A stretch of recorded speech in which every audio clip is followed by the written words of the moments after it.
like, subscribe, dan share ya teman-teman.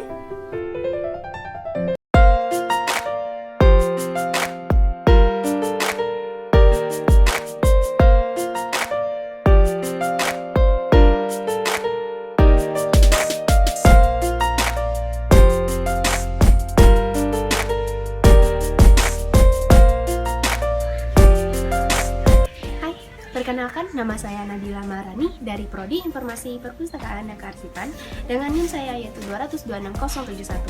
Nah, kali ini saya akan membahas tentang perpustakaan. Perpustakaan pada zaman sekarang, di era globalisasi ini telah banyak didirikan, baik itu perpustakaan digital, perpustakaan keliling, maupun perpustakaan pribadi. Perpustakaan salah satunya sudah banyak didirikan nih, dan kita mencari informasi maupun mendapatkan informasinya tentu lebih mudah. Nah, saya akan menjelaskan tentang manajemen perpustakaan. Manajemen perpustakaan itu apa sih? Nah, manajemen perpustakaan itu adalah upaya pencapaian tujuan perpustakaan itu sendiri dengan memanfaatkan sumber daya manusia. Nah, untuk proses pengembangan perpustakaan itu sendiri juga ada loh. Nah, mari kita jelaskan berikut ini.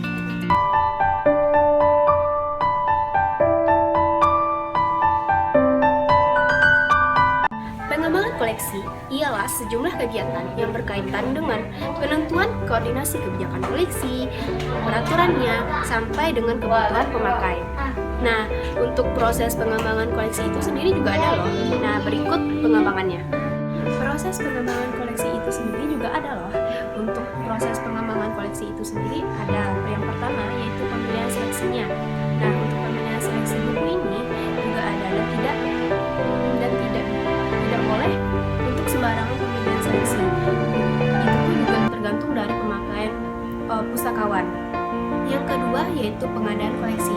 Untuk pengadaan koleksi itu juga ada, yaitu yang tiga untuk pengadaan koleksi itu, dari tukar-menukar, hadiah, atau hibah, ataupun dibeli. Untuk pengadaan koleksi itu sendiri, untuk sesudah pengadaan ada prosedurnya yaitu penyiangan koleksi. Setelah penyiangan koleksi itu sendiri yaitu perawatan koleksi.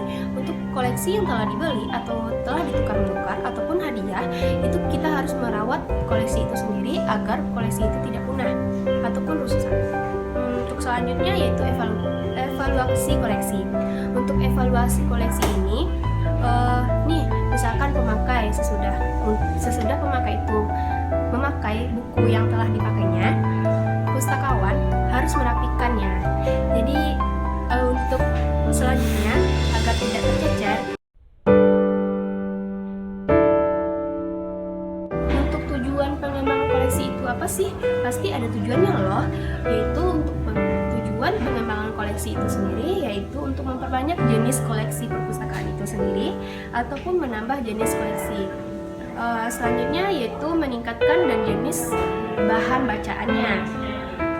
Nah, selain kita manajemen perpustakaan sampai dengan tujuan pengembangan koleksinya, kita juga harus menentukan nomor ISBN bukunya.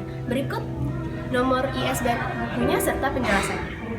Sebelum kita masuk kepada contoh ISBN buku, kita harus mengetahui rincian dan cara menentukannya.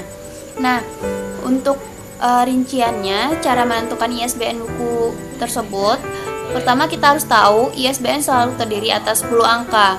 Angka 0 sampai dengan angka 9 dan angka Romawi X. Khusus angka Romawi X ini hanya digunakan pada angka terakhir, yaitu angka pemeriksa untuk mengganti bilangan 10 yang terdiri atas 2 angka. Selanjutnya, bila digunakan bilangan 10, maka ISBN terdiri atas 11 angka, sedangkan menurut ketentuan, ISBN harus 10 angka. Ke-10 angka pada ISBN ini dikelompokkan menjadi 4 bagian, yang dipisahkan oleh tanda pisah atau spasi.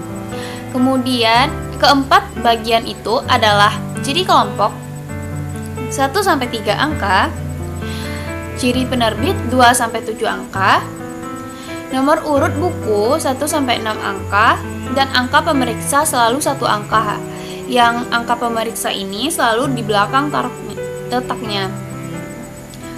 Next kita lanjut kepada contoh ISBN. Di sini teman-teman bisa lihat untuk contoh ISBN buku A979-800-1788. Nah, untuk mendapatkannya, apakah nomor ini sah?